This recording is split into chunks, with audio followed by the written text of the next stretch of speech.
This is the Rays POSTCAST, your instant game reaction for the Tampa Bay Rays, part of the Locked On Podcast Network.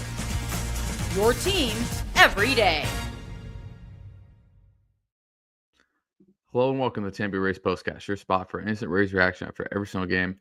My name is Jonathan Shields. Make sure you guys go follow me on Twitter at Johnny10Shields. Not surprised by this outcome is what I will say. Not surprised by this outcome. The Rays lose the game 5-1. They lose the season series to one of the worst teams in baseball, 2-4 on the year. And there will be no more playoff talk. It will be all on this program. It will all be focused on what the Rays will do next season. So we're going to talk about how the Rays are 2-4 against the White Sox this year and how this was the final nail in the coffin.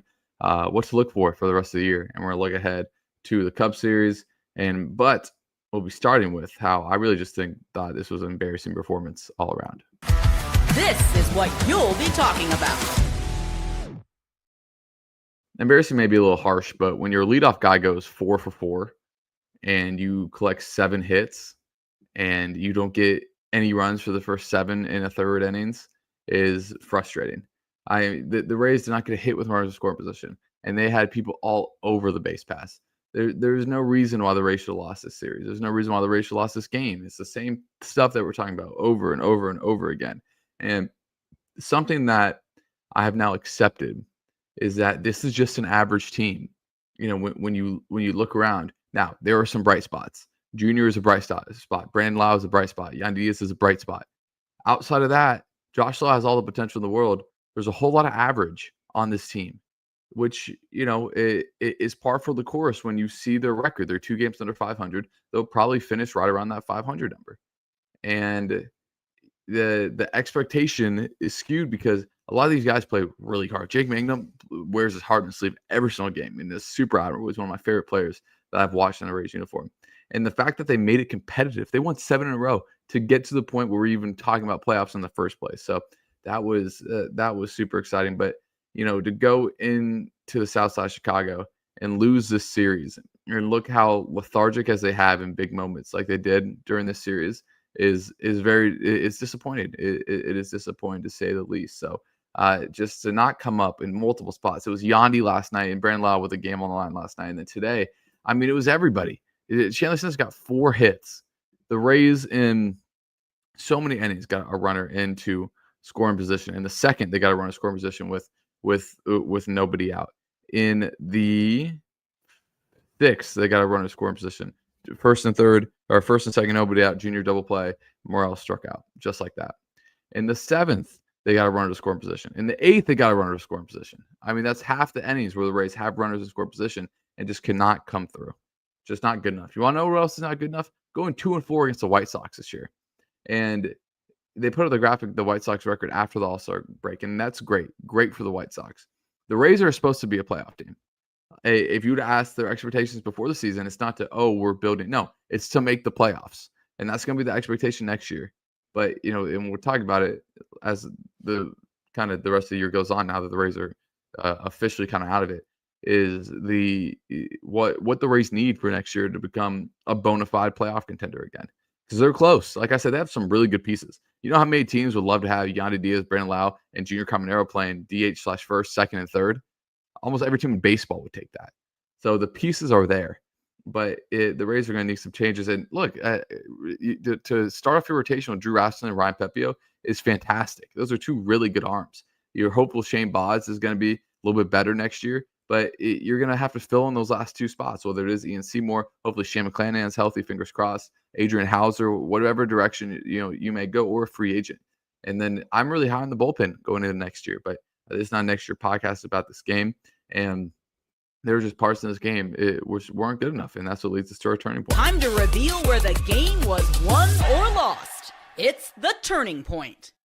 Starts in the first inning, where I don't know how they give Medroth a single, and that the ball, Tristan Gray whiffed on the ball. It should have been aired. I mean, Ian Seymour should not be charged for that run, but it starts from there, and the White Sox score too early, and that's one of the keys I said for the Rays is to score early, right, and put the pressure on the White Sox, and it's something that they couldn't do. And when you look at the rest of the Rays schedule, there's not a lot of games where you point to them like, yeah, I'm super confident about that game.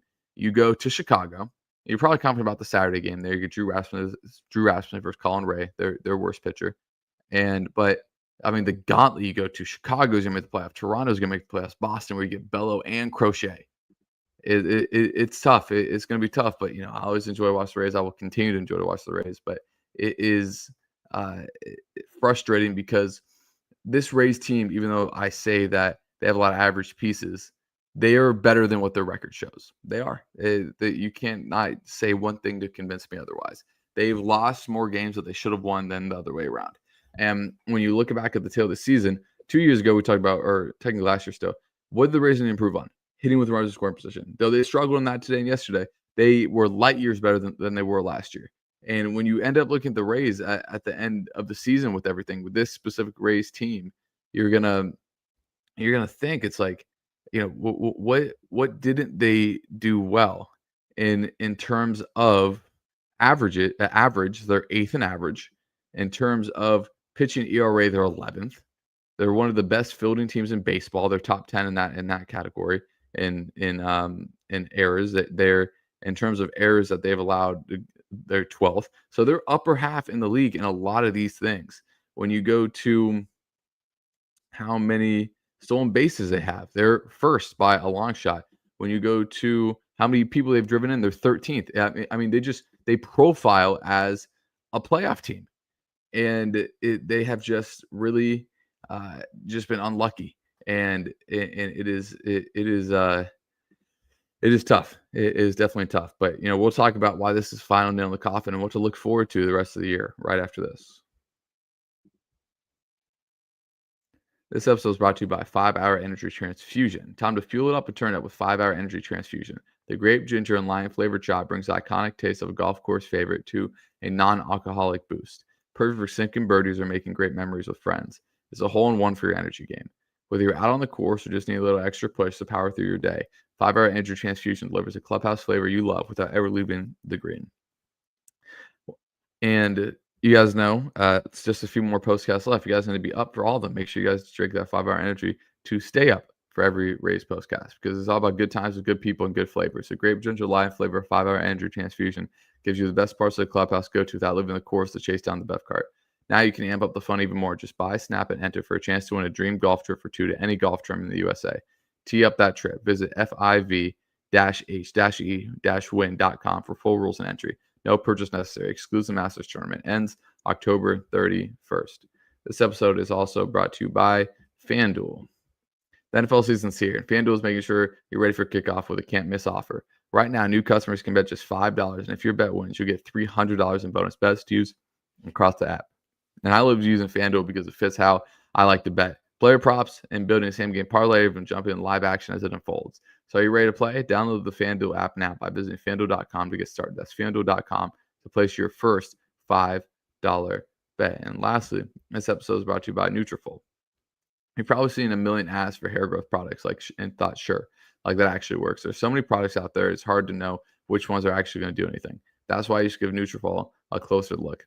Nutrafol is the #1 dermatologist-recommended hair growth supplement brand, trusted by over 1.5 million people. It's not just hype. This is a supplement clinically tested that targets the root cause of thinning and shedding with a proactive approach. And it's easy to add. 4 pills with a meal, no prescription needed. It's easy. See thicker, stronger hair with less shedding in just 3 to 6 months with Nutrafol.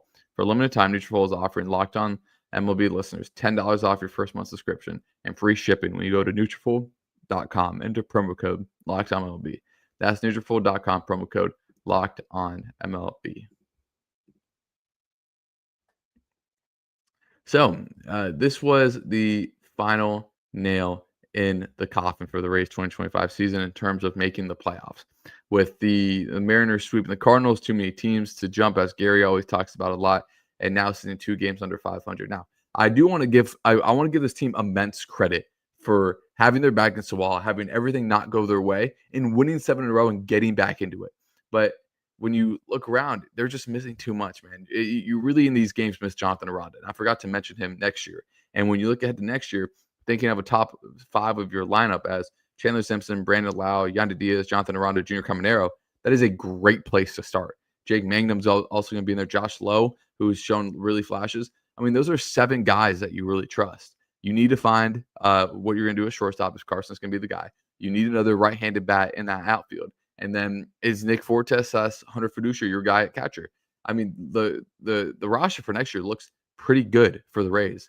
Fingers crossed everyone stays healthy. But I think the Rays need a bona fide pitcher. Hopefully that's Shane McClanahan back and healthy next year. But what to look forward to the rest of this year is the development of Carson Williams and Bob Seymour. I would play those guys every day. The last 17 games of the year, they would play. I need to know if they are in the plans to be on the roster next year. Is Carson Williams the guy at shortstop next year?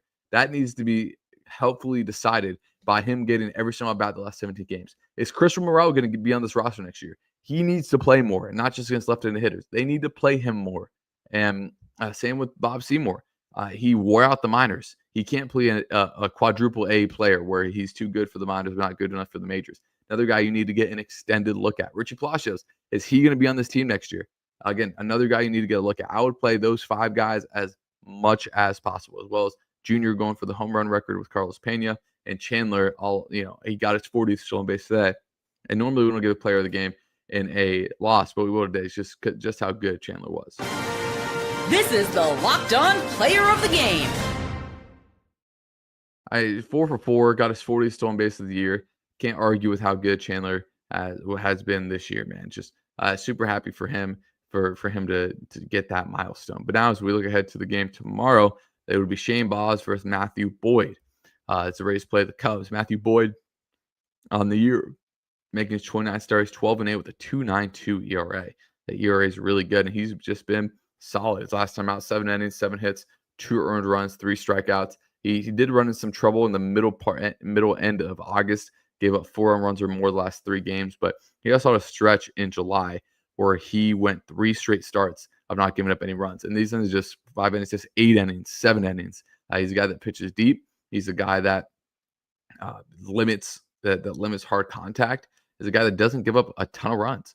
When you have a sub-3 ERA, you have a tendency to do that. His whip is right at 1, doesn't allow a ton of base runners. If you guys remember him, he was with Detroit for a lot of his career. Last year, he did not pitch against the Rays. In 2023, he also did not pitch against the Rays. So he hasn't pitched against the Rays in a while. The Rays have not seen him in a very long time. You got to go all the way back to past 2021. Wow. With the Tigers, I thought for sure he would have seen him by now. The Rays have not seen him in over 5 years. So the last time he pitched against the Rays was August 18th of 2019, where he actually ended up going 7 innings of 2-hit, 9 strikeout baseball, where Jose Alvarado picked up the win for the Rays. So we talk about how long ago that was. And there's not a single player in this lineup that is on that played on the team now that played in that game. Ji-Man Choi actually hit a walk-off single. So last time the Rays face Matthew Boyd. So it's always fun. I always like looking back at games like that. But it also shows it's pretty foreign for the Rays. It is a foreign pitcher the Rays have not seen a lot. So again, I would love to see some guys get an extended look. I'd love to see Carson Williams play every day. I would love to see Bob Seymour get some more time. I'd love to see Chris Monroe get a start against the righty, right? So Boyd is a lefty, so Morel will play tomorrow. But again, play Seymour against the lefty, right? You need to see what you have going into next year. So Morel will play in 2 of the games this series against his former team as he goes back to Wrigley. But if you look at what's coming up, it's Colin Ray, who is a righty, and then Shota, who's a lefty, obviously. And then the Blue Jays have all righties going up against the Rays. And so from Sunday to Saturday, the Rays only see don't see any lefties from this Sunday to next Saturday. I would still love to see Chris Morel get more at-bats because unless the decision could already be made that he's not going to be on the roster next year. But I would love to see and hopefully see that him just get an extended look. Same with guys that are going to be edge roster guys, right? Like, for example, John DeLuca barely played this year. Is he in your plans for next year? Right. Who else barely played this year? Obviously, you have Arondo who's been hurt for a little bit. What are you going to do at shortstop? That's why you got to see what Carson Williams is going to do. But let's go see what Douglas Bautista said to us. It's disappointing, but I'm going to recalculate my expectations, try to enjoy the home run watch for Junior, the stolen base number for Chandler, Carson's development extended, enjoy the process. I 100% agree. That's what you have to do. because the expectation for this team, now it was fun that they got it close, right? But the expectation for this team should be seeing what these young guys can do and who's going to be on the roster next year. And next year was kind of the year circled when they traded everyone last year of, okay, this is the year that we're going to be able to compete again. So we'll see then. But, still a lot of baseball to play. And when the Rays are gone, you guys are going to miss them. So make sure you guys keep locked in on the Rays. So again, I appreciate everyone for joining. Make sure you guys leave a like before you get out of here. And I will see you guys tomorrow afternoon.